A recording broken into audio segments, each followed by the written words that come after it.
Greetings, friends, and welcome again to abitoforange.com. Today we're going to talk about atheism, but primarily we're going to talk about the God of the Bible. Now, in my last video, we agreed that we would define atheism to mean a lack of belief in the existence of God, as so many of you have insisted. But the conversation has to continue that it's due to one of two reasons. One of those reasons is confidence in God's absence. But if you have confidence in God's absence, then that means that your atheism has a burden of proof. And that burden of proof, very simply put, is that it is impossible for God to exist. This is what you would have to prove in order to show that atheism is rational.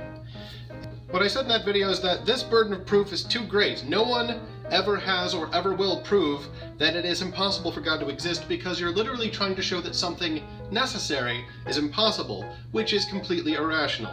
And therefore, if your atheism is this kind of atheism, then atheists do not exist.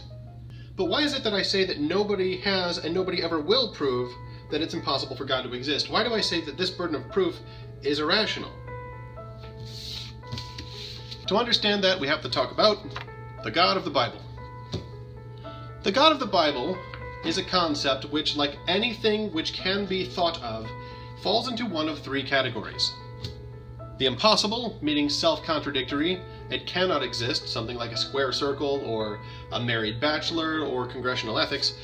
Contingent, meaning that it is dependent on something else for its existence. Something else brought it into being. So, a cup of coffee. Well, somebody had to make it. It hasn't always existed. It didn't make itself.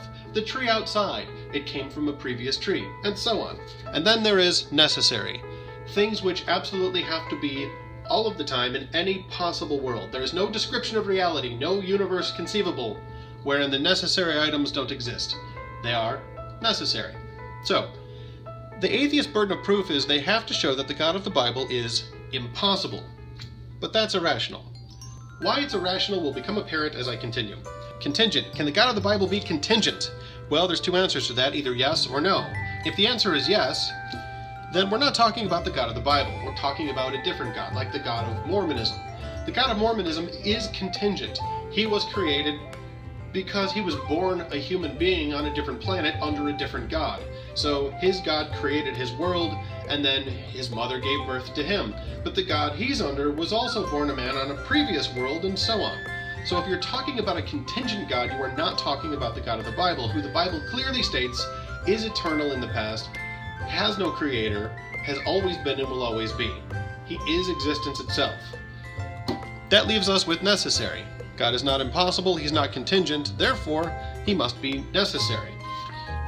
So yes, God is necessary, however there's more than one kind of necessary thing.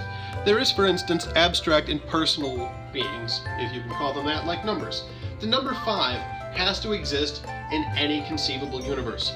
So not the symbol 5 or the word 5, but the quantity of 5. There is no possible universe where you can add 2 things to 3 things and get 7 things. Can God be that kind of impersonal, abstract, necessary being? Well, no. Because numbers can't cause anything, and one of the first things that we learn in the very opening of the Bible is that in the beginning God created the heavens and the earth.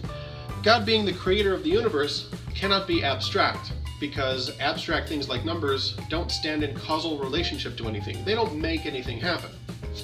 So let's describe the universe. To understand what it means for God to create the universe, we have to understand what the universe is. Well, the universe is time, space, matter, and energy.